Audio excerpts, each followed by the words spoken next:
Il y a un moment dans la vie où l'on cesse d'être dirigé, influencé, secoué par le monde extérieur. Un moment où l'on décide enfin de devenir maître de soi-même. Certains appellent cela la maturité, d'autres la sagesse. Mais en réalité, c'est la naissance du pouvoir intérieur. Un pouvoir que personne ne peut vous donner et que personne ne peut vous retirer. Un pouvoir qui ne s'acquiert pas par la force, mais par la clarté. Pas par le bruit, mais par le silence. Pas par l'agitation, mais par la maîtrise. La vérité, c'est que la plupart des gens passent leur vie à réagir. Réagir aux critiques, aux regards, aux opinions.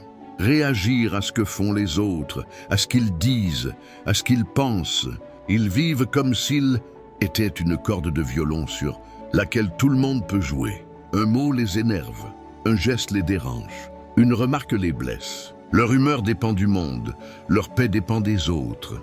Leur direction dépend de leur environnement. Ils sont esclaves sans chaîne, prisonniers sans mur, marionnettes émotionnelles qui s'ignorent. Mais toi, tu n'es pas condamné à vivre ainsi. Tu as la capacité d'aller plus haut, plus profond, plus loin.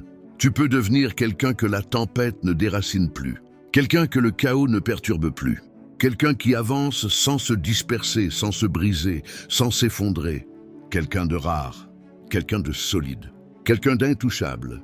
Ce n'est pas un talent, ce n'est pas un don, c'est un travail, un entraînement, un pacte avec toi-même. Et ce pacte commence maintenant. Le premier principe du pouvoir intérieur, c'est de comprendre que ce que tu ne contrôles pas ne peut pas te construire. Et ce que tu ne contrôles pas ne mérite jamais ton énergie. Les stoïciens l'ont compris il y a 2000 ans. La paix commence quand tu retires ton attention de ce qui ne dépend pas de toi. Machiavel l'a compris lui aussi. Le pouvoir commence quand tu reprends possession de ce que tu peux maîtriser. Et ce que tu peux maîtriser, ce n'est ni le monde, ni les gens, ni leurs pensées, ni leurs réactions. C'est toi, seulement toi. Alors le véritable entraînement commence par le retrait. Le retrait de ton besoin d'être compris. Le retrait de ton besoin d'être validé. Le retrait de ton besoin d'être aimé à tout prix. Le retrait de ton besoin de prouver. Parce que plus tu veux prouver, plus tu t'affaiblis. Plus tu veux convaincre, plus tu te perds. Plus tu veux plaire, plus tu te diminues. Et plus tu te diminues, plus le monde te piétine. L'erreur que font les faibles, c'est de croire que la force consiste à réagir rapidement, à parler fort, à répondre impulsivement, à montrer ses émotions. Mais la réalité, c'est que les plus puissants ne réagissent presque jamais. Pas parce qu'ils sont froids, mais parce qu'ils sont au-dessus. Leur silence n'est pas une faiblesse, c'est une stratégie. Leur calme n'est pas une absence de sentiments, c'est une domination de leurs sentiments. Leur lenteur à répondre n'est pas un manque de courage, c'est un excès de contrôle. Ils ne se pressent jamais parce qu'ils savent qu'un esprit calme voit toujours plus loin qu'un esprit agité. Toi aussi, tu dois apprendre à ne plus offrir aux autres le luxe de décider de ton état intérieur.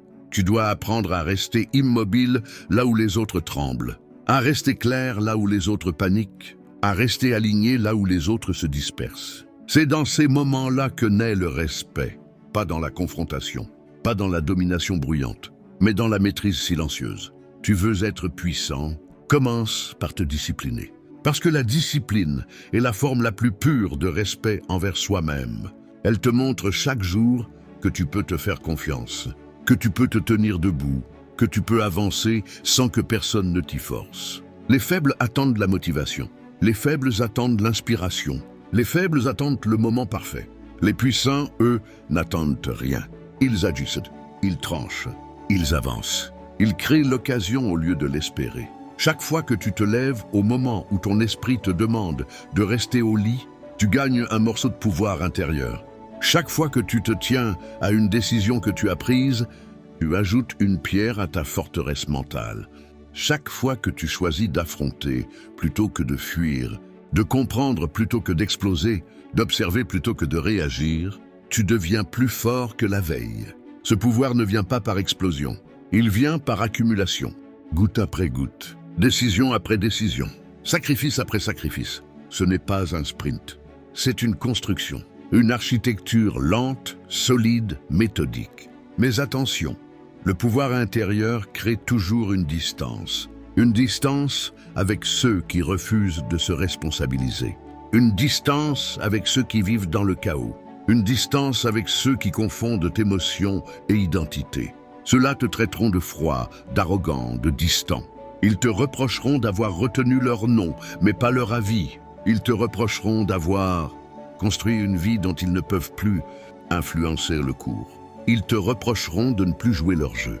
Tu dois accepter cette distance. Tu dois même l'embrasser, car elle est le prix de ta liberté intérieure, le prix de ton ascension, le prix de ton indépendance émotionnelle.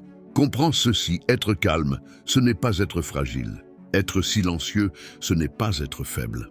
Être sélectif, ce n'est pas être antisocial. C'est être conscient, c'est comprendre que ton énergie est une monnaie et que la majorité du monde vit en dette énergétique permanente. Ils dépensent trop, ils s'épuisent pour rien. Ils se dispersent pour tous et ils s'étonnent ensuite de ne plus avoir de force pour eux-mêmes. Toi, tu vas faire l'inverse. Tu vas te retirer là où tout le monde se précipite. Tu vas réfléchir là où tout le monde réagit. Tu vas attendre là où tout le monde s'impatiente. Tu vas écouter là où tout le monde parle. Tu vas analyser là où tout le monde s'indigne. Tu vas bâtir là où tout le monde s'effondre. Tu vas devenir cet individu rare dont la simple présence modifie l'atmosphère, sans qu'il ait besoin d'un seul mot. Et maintenant, écoute bien, le vrai changement commence le jour où quelqu'un essaie de t'atteindre et échoue. Le jour où une critique qui t'aurait détruit, autrefois glisse sur toi, comme la pluie glisse sur un mur. Le jour où ta paix intérieure ne tremble plus au moindre choc. Le jour où tu n'as plus besoin de te justifier. Le jour où tu n'as plus besoin d'être approuvé. Le jour où tu n'as plus besoin d'être compris. Le jour où tu deviens suffisamment entier pour ne dépendre de personne pour te sentir complet. Ce jour-là, tu franchis un seuil invisible, un seuil que très peu atteignent. Tu entres dans la catégorie des esprits qui ne se brisent pas. Tu deviens ce genre d'homme ou de femme qu'on ne manipule plus, qu'on ne provoque plus, qu'on ne déstabilise plus. Pas parce que tu es dur, mais parce que tu es solide. Pas parce que tu es insensible, mais parce que tu es enraciné. Pas parce que tu n'as pas de cœur, mais parce que tu es maître de ton cœur. Tu deviens rare, tu deviens respecté. Tu deviens dangereux, non par violence, mais par stabilité. Non par brutalité, mais par maîtrise. Non par menace, mais par cohérence. Et le monde reconnaît toujours une chose. La cohérence est plus effrayante que la force brute. Alors avance, renforce-toi, clarifie-toi, maîtrise-toi et rappelle-toi ceci. Le pouvoir ne se trouve ni dans les cris, ni dans les combats, ni dans la domination. Le pouvoir se trouve dans ta capacité à rester toi-même, alors que tout autour de toi essaye de te transformer. Le pouvoir se trouve dans ta capacité à garder le contrôle quand tout autour veut te le prendre. Et maintenant, écris-le dans ton esprit comme une marque au fer. Je deviens maître de moi-même. Je deviens intouchable. Je deviens celui que rien ne détourne.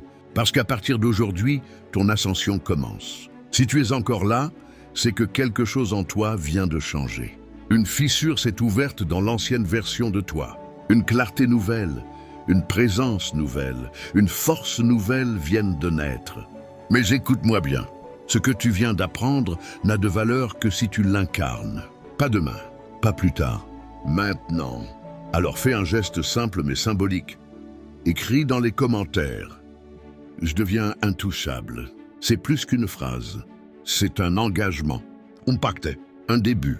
Et si tu veux continuer à construire ton esprit, si tu veux une discipline plus tranchante, une confiance plus profonde, une force intérieure indestructible, abonne-toi maintenant, parce que la transformation que tu commences aujourd'hui, tu vas la poursuivre ici. Souviens-toi, le pouvoir n'appartient jamais à ceux qui attendent. Le pouvoir appartient à ceux qui décident. À toi maintenant de choisir qui tu deviens.